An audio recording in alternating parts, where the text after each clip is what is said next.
ก็เอามาสิมันน่ะนะโอ้ยมันได้หัวทำพอดีมันเป่าก็พอละถึงเวลาผมมาครับป่วยแล้วฮะ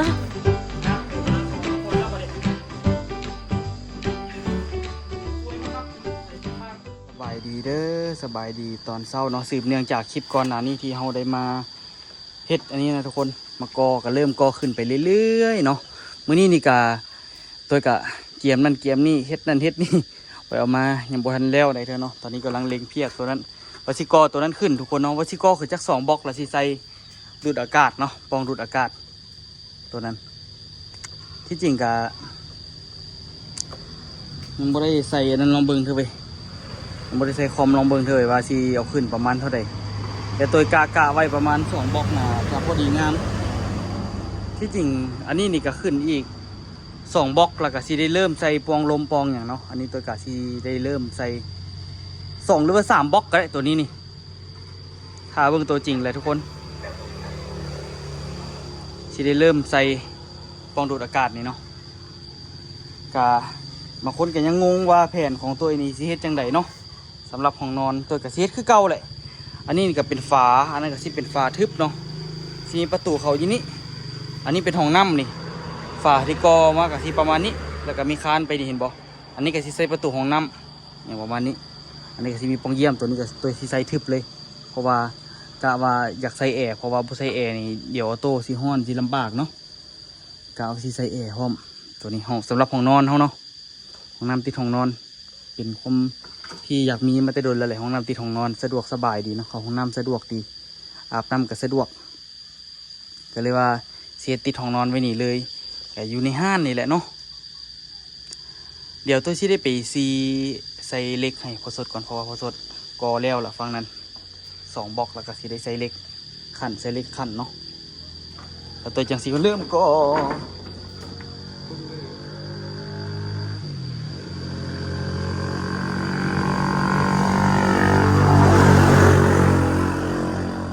เดี๋ยวดิเที่ยงบ่ฮะเที่ยงบ่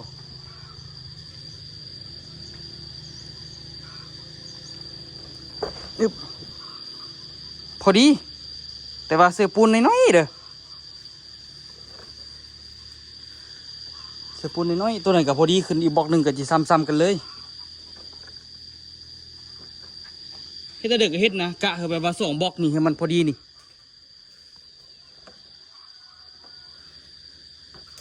2บล็อกได้บ่บ่เส้นก็เฮ็ดปูนมันหนาๆก็ได้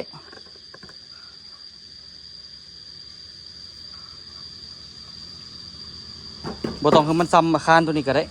นี่โทรลงมาเทียบกันฮะโทรลงมาเทียบกันบ่เฮ็ดดอกเพิ่นป้าบ่ได้ดอกเพิ่นน่ะขนาดเทียบก็ยังสู้ของลูกมันเนี่ยมันอยู่ซื้อขึ้นสูงมันก็ได้เพราะว่ามันอยู่เพราะก็บอกอยู่แหน่ถ้ามันอยู่แล้วมันบ่มันโกงเพราะก็บอกอยู่แต่ขี้คร้านได้ซั่นขี้คร้านมันบ่ได้มากประมาณ2ก้อนสำคัญทำหนักตัวก้อนน่ะเวลาเขาเอาซื้อเนี่ยถ้ามันเป๊ะแค่นี้มันพอดีทางเบิ้งทางลุ่มก้อนได้พ่อเบิ้งทางลุ่มก้อนแล้ววันนี้ทำเท่ากับเบิ้งหัวมันเทียบกันแล้วก็แล้วเด้อปะคานไทยบังเด้อเขาคูดเบิ้งเขาคูดเบิ้งเขามันบ่เขาคูดเบิ้งเขามันบ่คล้องบ่ฆ่าน่ะแต่มาเขาเป็นเทียงกันทางเบื้องหลังแต่วันนั้นเด็กก็ซื้อคาดซื้อเพียกดีกว่าก็ซื้อกันดีกว่าไอ้เขาลอกมาซื้อเพียงมาเบิ้งนี่นะแต่มันก็ต้องเลยระวังถึงโอ้บ่ได้ดอกพอคุณพ่อนี่มันต้อง3ก้อนพอดีเนาะลองเอาแมทมาแทงดูแมทพ่อคือว่ามีอยู่ไหนจีแจน่ะลองแทงดูแต่หัวเสาหานี่ประมาณเท่าเดิม3ก้อนจริงๆพอดีคอต่อนะ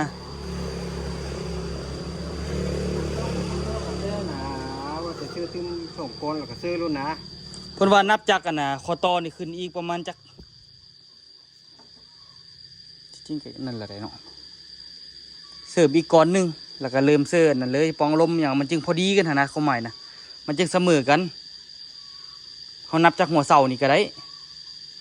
ปองแต่ละปองมันซ้ำกันเบิดใส่นะมันเพียงกันเบิดทั้งเทิงนะมันหนึ่งอันหนึงลุกอันหนึงโน้นกับขี้ไล่ฮะ ก็มันเพียงกันแล้วก็แล้วอีเซอร์ที่เดือกระเซอร์มันนั่นน่ะ หันแรกกับปั๊บทั้งลุ่มนี่มันเพียงกันก่อนคือมันเพียงพอดีหัวเสานี่เลยเพราะว่ามันมีหัวเสาคอตอพอดีเด้คันบ่ปั๊บอยู่นี่ต่อไปมันกับบ่เพียงกันเสร็จแล้วบ่เสร็จก็เล็งเพียกเอาเห็นแต่เด็กก็ได้เล็งเพียกเอา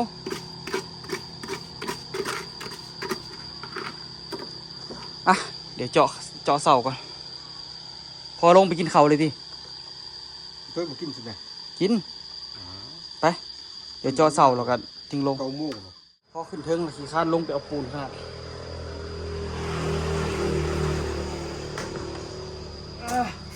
เฮ็ดห่างขึ้นมาเนาะสูงสันแต่ผู้วาย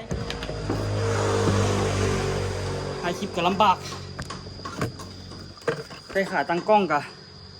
นี่แหละทุกคนหนิ่งนิดนึงมันก็หนิ่งไว้แล้วมันเป็นไม้เนาะเสียงขนาดเสียงโทรศัพท์สิโต๊ะขนาดแต่ก็ต้องสู้เพื่อลูกเพื่อหลานแบ่งก่อนในนึงโอเคคือเราอยู่ตำแหน่งที่ปลอดภัยละตำแหน่งที่ปลอดภัยเป็นคร่อม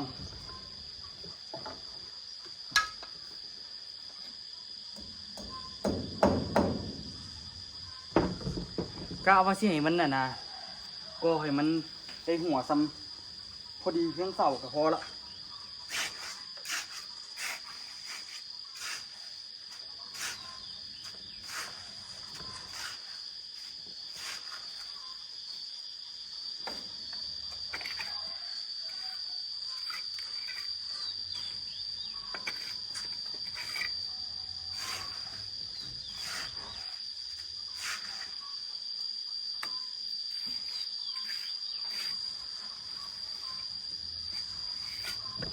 นั่งก็ได้อยู่บอกนี่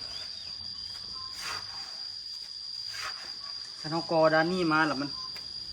รู้สึกมันกอยากทุกคนเวลาใส่ปูนมันยากเนาะต้องได้ใช้มือน้ำสวย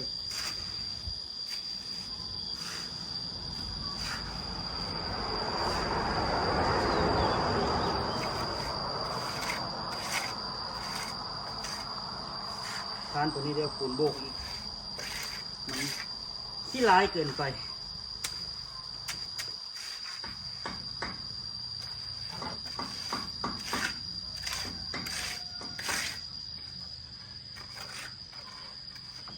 เราโต้ก็ให้อยู่บ่ได้ไปเลาะ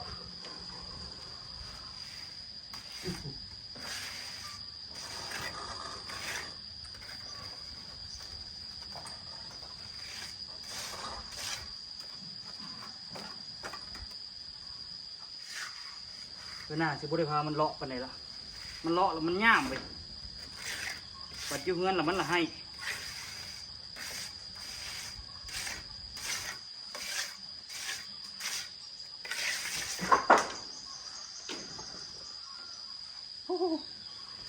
เกี่ยวที่แห้งขี้ไรกันกัน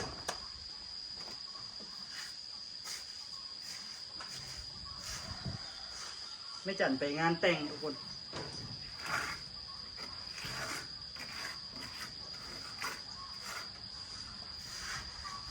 กูเลยได้เอาโต้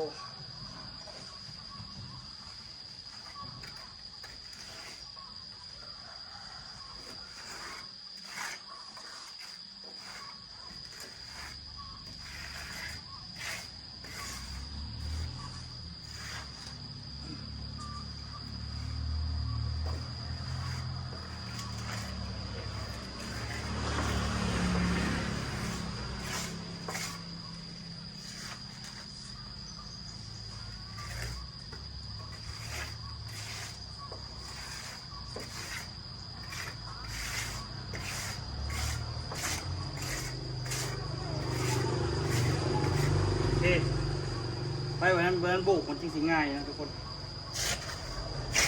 ห้านกับปิดเลยไม่มีเฝ้าไปจัดกับบยูพจอยกับบยูปิดดีกว่า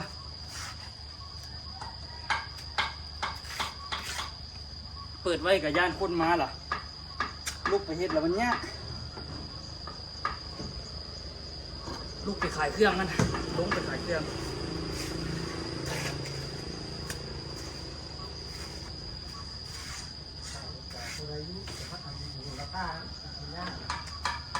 โอ้ขอจดเสียดู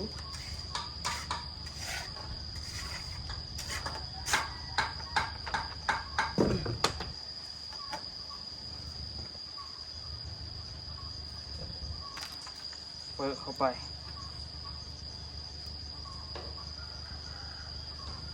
ตุ้ย หึ ตุ้ยยัง ก้อย ก้อย เออนี่ยัง ซื้ออันนี้ตั้งเสาเลยเด้ออยู่ทางจุ้งไปเด้อ จงหลายบ่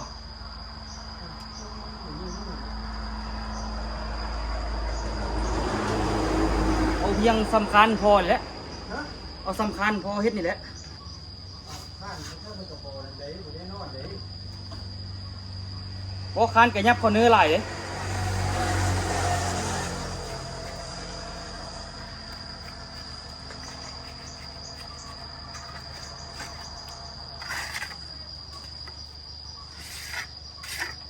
ตูได้ตูได้ยักไปเลาะ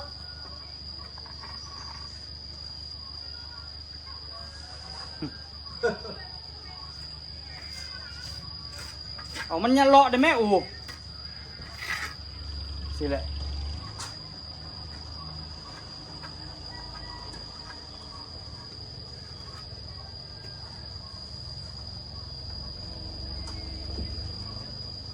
เพลงเราบุพาไปใส่ไปอูก็ได้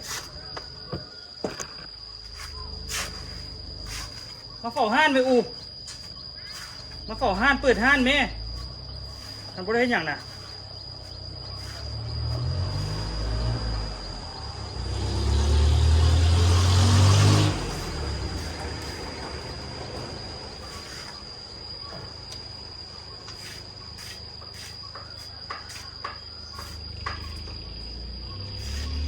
สวยบ่ได้อย่างกินกับซื้อกินเอาคนเขาหน่อยเด้ซื้อกับให้ผมไปตัดซื้อก่อนได้ผมกินอยู่ลำซานก็ได้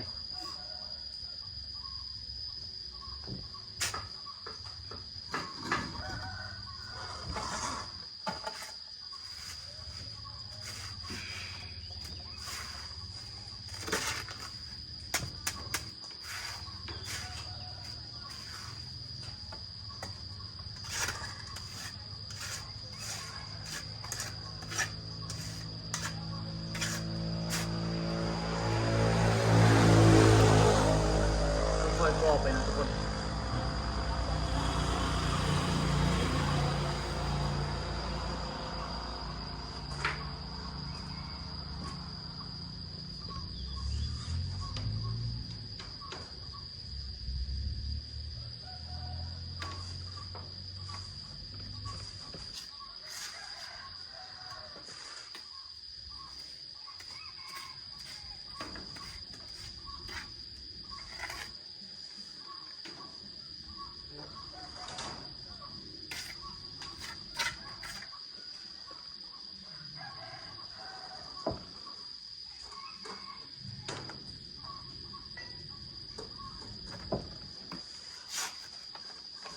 โอ้ยซึมเสียวขนาดยกโคนี่ก็ได้เสียวโทรศัพท์ที่ตกขนาด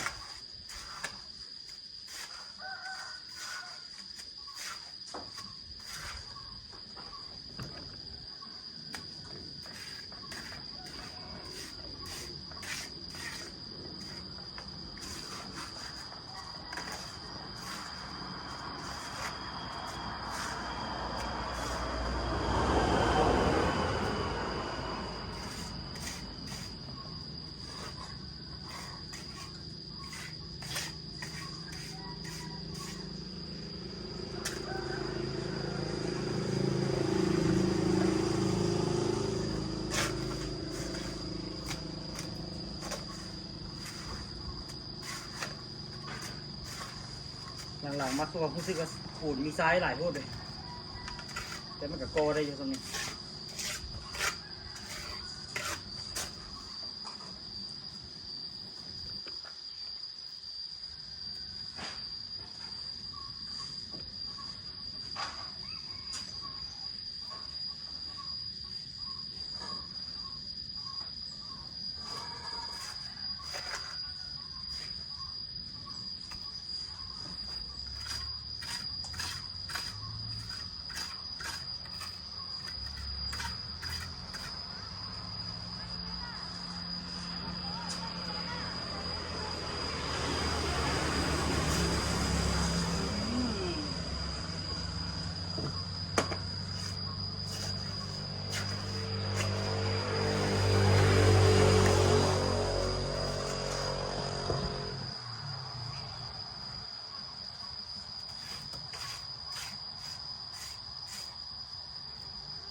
ละโทรศัพท์เสี่ยวสิลนก็ยังบ่ได้พอแถวซ้ำตัวปุ่นใหม่แล้ว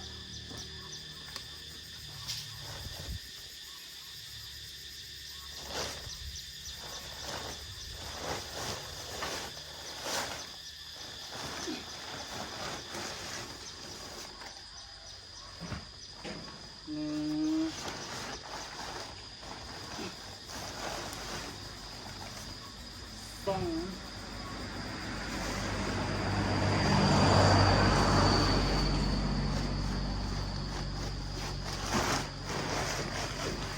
สาม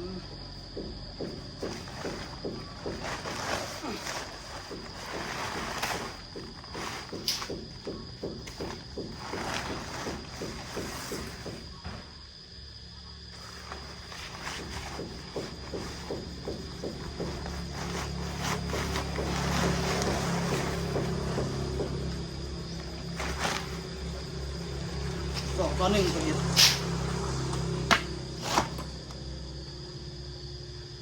เอาอีกผมอ่ะเดี๋ยวไปเอาทรายเพิ่มดีกว่า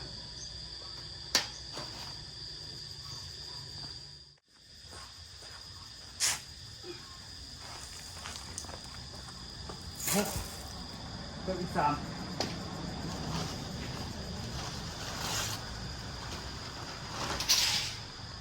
มันก็มี3เพราะงั้นเอาเบิดเลย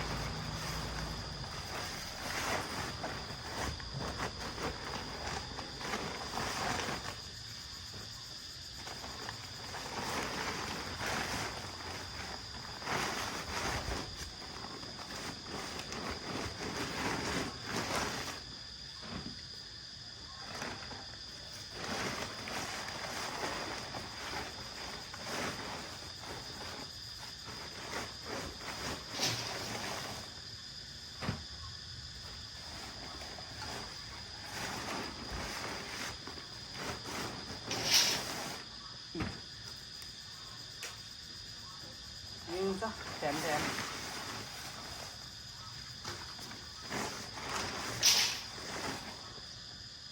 พอวันนี้ก็แค่คนเข้ากันเนาะเดี๋ยวคนเคลียร์มาทางนี้ไปก่อน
เรียบร้อยเนาะ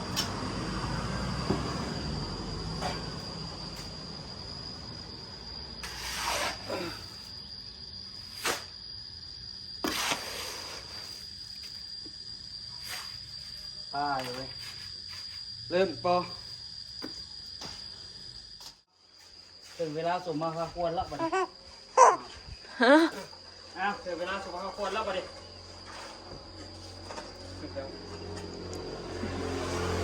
เป็นนี่มีอย่างเพิ่ม ต้นยิ้มอย่างเอาต้นยีใจเดี๋ยวยางออกมาหน่อยนึงก็ได้ อันนี้เป็นห้องน้ำห้องต่อไซส์พอปอกอากาศเขาเช็ดข้างๆเราจาก2 ก้อนไปไล่มันผลบ่ได้ไล่เพื่อไปคิดไปซื้อไหมยาเลยไปไล่หันมีหา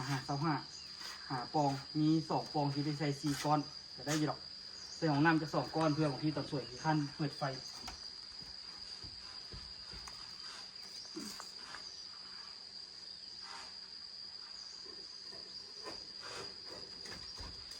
เท่อยู่ หึ เท่อยู่อ่ะ เท่อ่ะ เรียกขึ้นงานนี่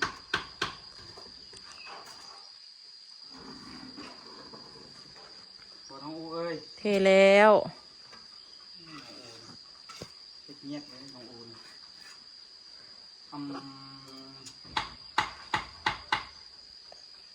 พ่อ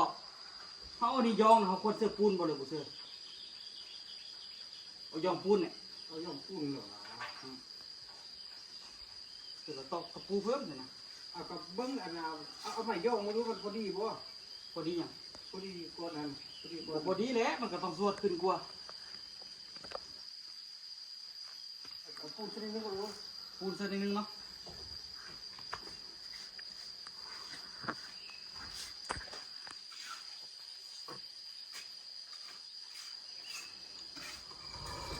ถ้าหลักการที่อันนั้นกูการที่ใช้ตะปูก่อน เดี๋ยวเบิ่งหน้าบานนี้ไหม เส้นเดียวนี่ตัวเสื้อลายนี่ ฮะ เส้นเดียวนี่เสื้อลายนี่ ปูนนะกับเส้นนึงเลยโอ้นะตะปูมันต่อยมันล็อกมันบอกโอ้ อืม ต้องใช้ตะปูมันบอก กันบ่ฮู้กันบ่เคยเฮ็ดเฮ้ย โอ้โหมันจะอันนี้นี่ บ่ฮู้หยังเลย แน่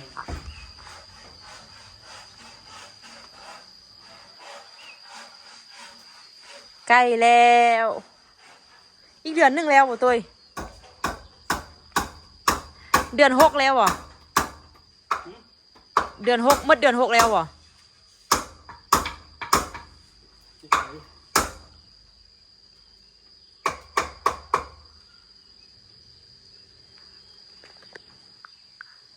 เดือนนี้มันก็แล้วแล้วนะ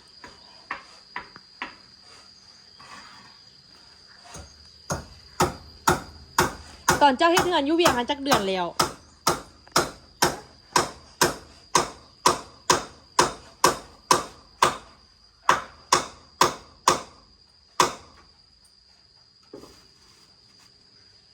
พอสดตอนพอสดได้เดือนอยู่เวียงหันจักเดือนแล้ว อ้าวหูแล้วเอาเลยเดือนละปีนึงทุกเมื่อจ้ะ เรื่อยๆนะพ่อเนาะ เป็นพวกเป็นหมู่เป็นพัดข้าวผ้าล้าง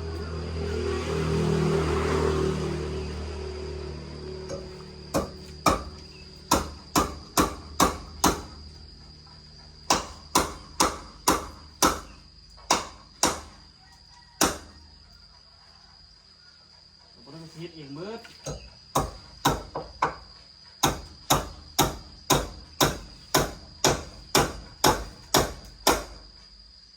โดยที่เป็นห้องก่อจ้างเขากัน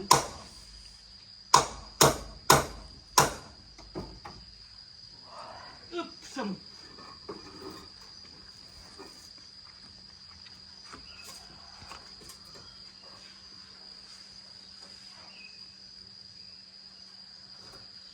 จะเฮ็ดถึกอยู่เฮ้ย ไอ้ที่เขาที่กูล่ะ บ่ฮู้ค่อย เจ้าว่าเจ้าคิดว่าเจ้าว่าเฮ็ดที่เขาจะเฮ็ด เออ มันก่อบ่เฮ็ด คัน FC คิดว่าบ่ถึกแปลว่าบ่ถึกเด้อ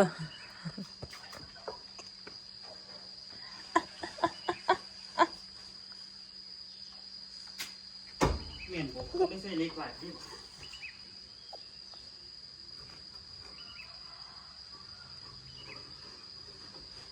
กว่าสิใส่ปูนที่นี่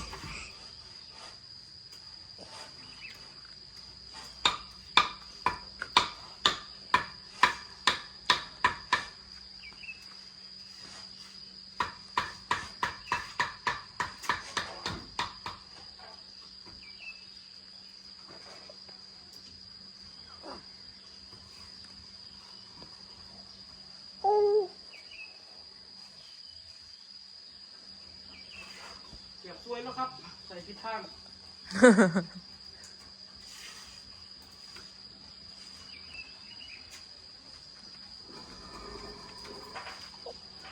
เล็กสิบ่ได้เรื่องครับโอ้เก็บสวยแล้วครับ ใส่ทิศทางอีกแล้ว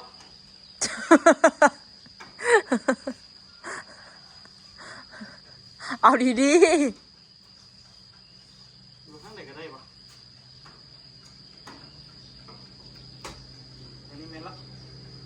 คือเงี้ยง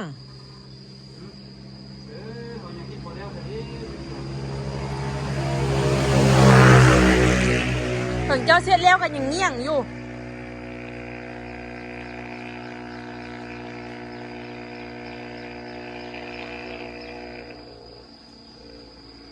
เงี้ยงใครเงี้ยงวะป้าจะเบิ้งอยู่คุณพูดมากนะ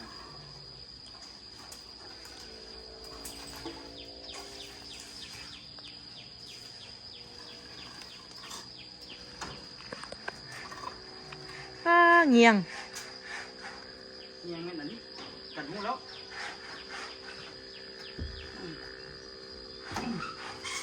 ไก่ได้นี่นะไก่กระทะหรือเปล่าเอาไหนบอก5 นาทีเอาลายก็หันนะเว้าคำเดือคำนั้นแม่ปีนความอยู่ตกกับบ่นะให้เฮาเบานะกับบ่นั้นเงี้ยง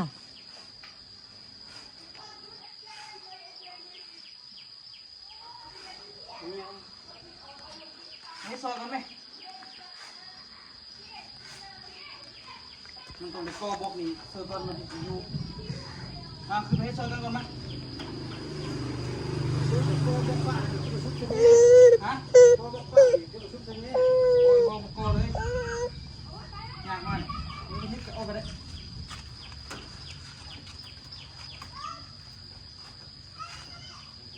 โอ้ย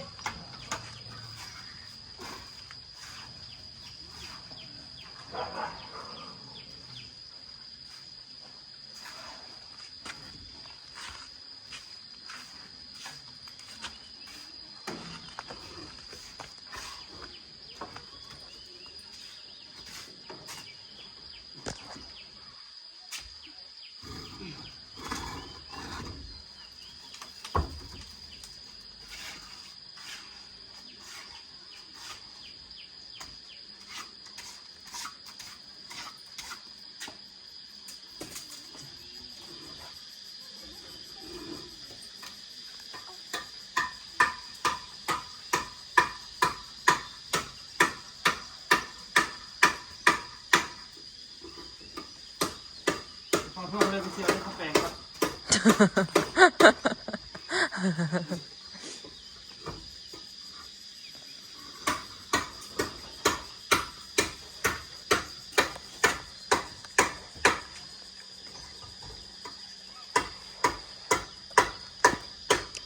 เบื้องหน้าเขาคักใช่ป่ะเขาเสี่ยว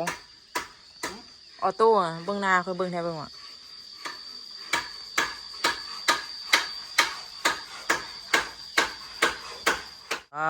ใกล้สิสุดแล้วแต่ว่าตอนนี้นี่ก็มามันก็เริ่มบ่ได้คือกันบนเหยียบนี่โอ้จักอย่างตัวอย่างของคนไปใส่ตอนนี้นี่ก็คือเริ่มสิกอยากละแต่เขาเพิ่นใดอยู่บ่เพื่อเราจะเอาบล็อกไปเฮ็ดบนเหยียบแล้วเอาไม้ยองขึ้นเทิงอีกเท่านึงก็ได้อยู่ก็นั่นแหละก็ได้จึงบ่ได้ย้ายเอาเบาะเดี๋ยวไปต่อก่อนทุกคนนี่สิเข้า2 โมงแล้วทุกคนเขาก็เลยเฮ็ดมาเรื่อยๆนะทุกคนตอนนี้สิจำแล้วเบื้องนี้กะว่าสิให้มันจำเบื้องนี้ก่อนเนาะทุกคนแล้วจึงสิไปกินข้าวแล้วก็มาถ่าเบื้องทุกคนตอนท้ายสิเป็นยังไงตอนนี้นี่ก็คือขึ้นไปเรื่อยๆเนาะแต่กลางคืนนี่มันอาจจะบ่ได้ซื้อได้งามคือแต่ละเทื่อหรอกแต่มันก็พอได้ทุกคนมันอยู่ถึงแล้วมันกอยากนะเสี่ยวสิตกกับพอแล้วนี่นะทุกคนเห็นบ่อ่ะเดี๋ยวมาเบิ่งตอนท้ายเนาะ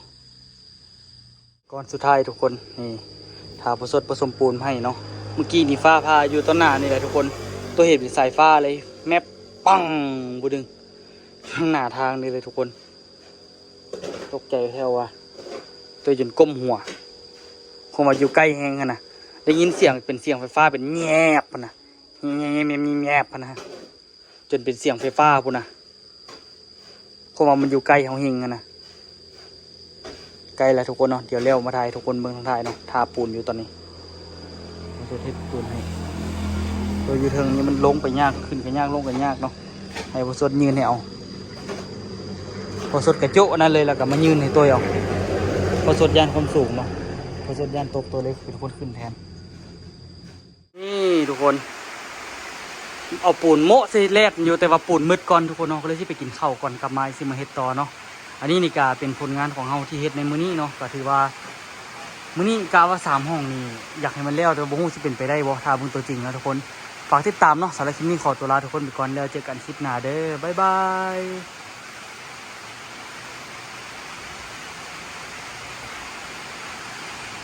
อากุ้ย